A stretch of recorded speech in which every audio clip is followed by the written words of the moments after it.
Antes de que Yuri Gagarin se convirtiera en el primer hombre en el espacio, quizá otros lo intentaron.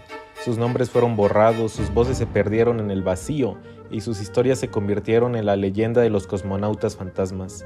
Hoy vamos a separar el mito de la realidad, en una historia donde el secretismo soviético hizo que cualquier teoría, por descabellada que fuera, pareciera posible. A pesar de que seas muy fanático de la derecha o de la izquierda, de Rusia o de Estados Unidos, no podemos cegarnos a las virtudes y efectos de cada gobierno, y más cuando nos adentramos en un entorno especulativo y conspiranoico. El secretismo del Estado nos arroja relatos interesantes. Es aquí donde encontramos las historias de los supuestos astronautas fantasmas soviéticos. Un relato que no termina de ser verdad, pero tampoco es completamente descabellado por el nivel de confidencialidad que se manejaba en la Unión Soviética.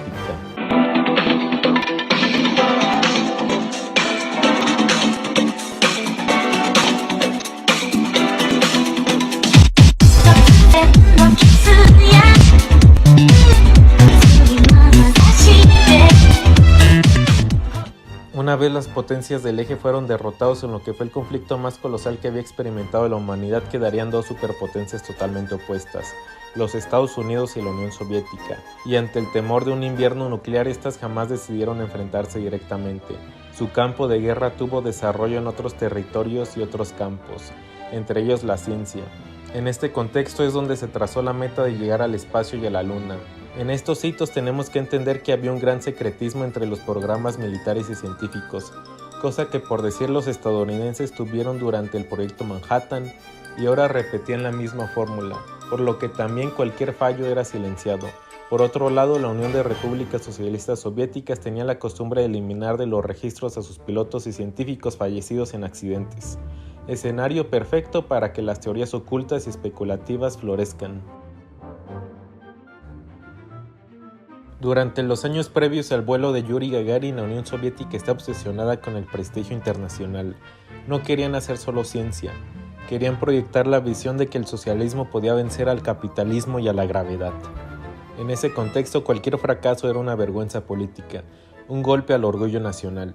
Y cuando la política es más importante que la verdad, los muertos se convierten en secretos de Estado.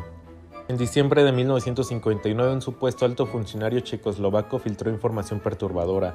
La Unión Soviética había realizado varios lanzamientos tripulados no oficiales. Los nombres aparecían como fantasmas: Alexei Levotsky, Andrei Miktov, Sergei Shivorin, María Gronova. Según el reporte, fueron lanzados en cohetes R-5 adaptados, alcanzaron el cielo pero jamás regresaron. Acá es donde tengo que decir que no existe evidencia verificable de estos vuelos, ni bitácoras, ni telemetría, ni registro alguno. Únicamente se sustenta de una fuente anónima y la constante repetición del rumor por parte de las agencias europeas que buscaban vender titulares en sus periódicos. Aún así, esta historia no termina de ser tan descabellada porque la Unión Soviética sí tenía antecedentes de encubrimientos como la muerte del cadete Valentín Bondarenko, quemado vivo en una cámara de oxígeno durante un entrenamiento en tierra, o porque el secretismo del régimen hacía creíbles incluso las teorías más delirantes. A finales de los 50 y principios de los 60, la revista soviética Ogoniok publicó fotos de paracaidistas de gran altitud. Piotr Dolgov, Iván Kachur y Alexei Grachov probaban trajes especiales y equipos de presión en condiciones extremas, a más de 28.000 metros sobre el suelo. En 1962, Dolgov murió en una de estas pruebas. Su visor golpeó la góndola de un globo estratosférico y su traje se despresurizó instantáneamente. Pero los rumores occidentales y algunos periodistas sensacionalistas transformaron a esos paracaidistas en astronautas caídos en secreto. El periodista Yaroslav Golovanov investigó y halló vivos a varios de los muertos, incluso en una carta furiosa a los medios estadounidenses exigiendo que se detuviera la mentira. Pero entonces ya era tarde, el mito del cosmonauta perdido había nacido y el público occidental, tan fascinado por el misterio como por el fracaso ajeno, lo adoptó como verdad poética. Si este conjunto de relatos tienen algún punto de inflexión más inquietante, está acá. Ahora viajamos a Turín, Italia, donde dos jóvenes radioaficionados, Achille y Giovanni Battista, Giudica Cordiglia, montaron su estación en un viejo búnker alemán, Torre Verde, y comenzaron a captar señales del espacio.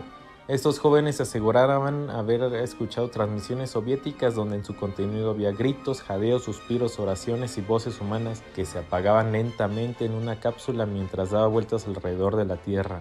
Entre 1960 y 1964 grabaron varios audios. Un SOS en código Morse desde una nave en problemas, un cosmonauta que agonizaba al quedarse sin oxígeno, una mujer, una voz femenina temblorosa que decía «¿Me oyen? La nave está ardiendo, veo el fuego». Estas grabaciones fueron difundidas por décadas. Aún hoy circulan en internet como testimonios de las primeras muertes humanas fuera de la Tierra.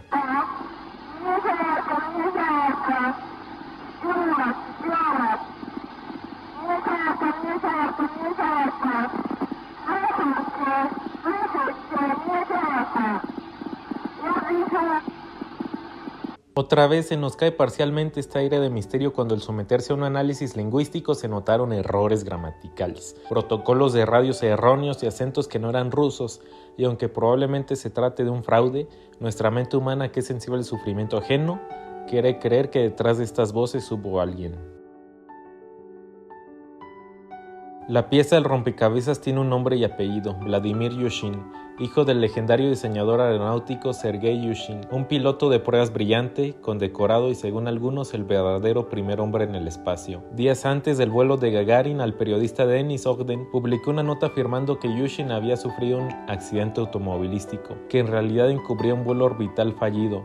Supuestamente la cápsula Rosilla había caído en territorio chino y el piloto fue capturado y mantenido en secreto. Según esto, Vladimir fue hospitalizado en China y retenido ahí. Uno podría preguntarse por qué, pero si nos remontamos al contexto histórico de ese tiempo, las cosas no son tan descabelladas, puesto que la China de Mao Zedong, que en ese tiempo estaba en medio de una crisis diplomática con la Unión Soviética y en su propia Guerra Fría por la hegemonía del movimiento comunista en el mundo.